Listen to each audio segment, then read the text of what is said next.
The #1 song in the country for the past 3 weeks, whose second album, The Writing's on the Wall, has sold more than 3 million copies to date, and whose lineup has just been quietly cut in half and repopulated with 2 new singers.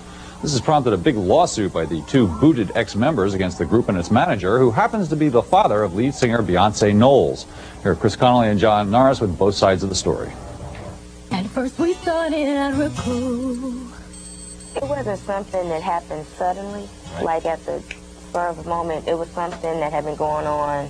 It was things that we were noticing for It was years. conflicts that were going on. Yeah, The departure was like this. We always tried to work out our differences and communicate between each other. We always tried to communicate, but we were having problems for a while now. It's just a real weird feeling to actually be with somebody since you were 9 to 10 and then be separated so suddenly. I mean, like the drop of a hat.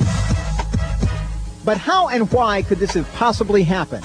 After a multi-platinum year filled with hit after hit, the self-proclaimed family unit that was Destiny's Child gave no outward signs of internal troubles. I think we're going to be home Christmas and New Year's. We're about to go to Europe, and as soon as we get from Europe, then hopefully we'll get a couple days home. And we're also going to do our new video, too. That's Say My Name. Say My Name. I think the 27th of December, to be exact. That video, Say My Name, ended up being shot weeks later, with LaToya and Latavia nowhere in sight, and their places taken by 2 brand new Destiny's members, Farrah Franklin and Michelle Williams. What was that like, though, when you heard that they'd shot a video for a song you sang on Without You? I was like, nah, you playing, shut up. I was like, hold on. I was like, it's not true. Then we got another call, and we heard it again. Then the next thing, I'm looking at BET. The premiere of Destiny's Child's new video, Say My Name. That's how we heard about it. Say my name, say my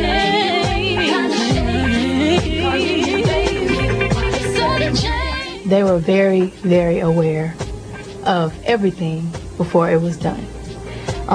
They have been comments on the radio that I can't get into it legally, but there have been comments on the radio stating that they knew exactly what was going on.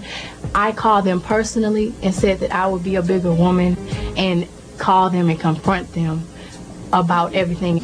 Everything being the fundamental question of why, on December 14th, after almost 10 years together, LaToya and Latavia wrote letters effectively ending their relationship with the group's manager. They seemed to feel that they could continue on as part of the group and yet under their own management. Was that even conceivable as far as you're concerned? That's ludicrous. There's only one word for that. You have to have cohesion.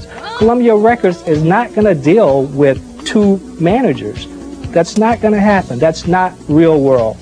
It was not a dispute with Beyonce and Kelly. At all. We didn't have any argument. LaToya and I, we never quit the group. Never quit. We never quit. Never left. Never even said anything about quitting the group. We simply wanted to disaffirm our personal management agreement with our manager. And because of it, this happened. Right. They still insist to us that they've got love for you guys. They do not have hard feelings for you. Their issue is with management and not with the 2 of you.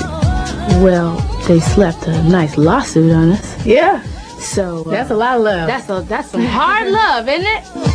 Although there is a pending lawsuit, the show must go on with the new girls. Farrah, who first appeared as an extra in the Bills video, and Michelle, who was touring with Monica when she met the group. The new members seem to have no trouble picking up where the old girls left off.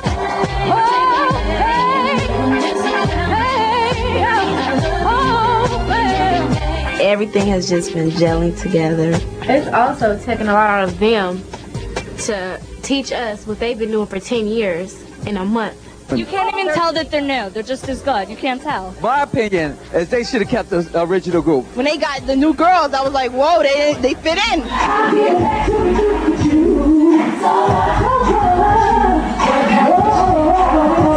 Obviously, the last few months have done some serious damage to what was a decade-long friendship.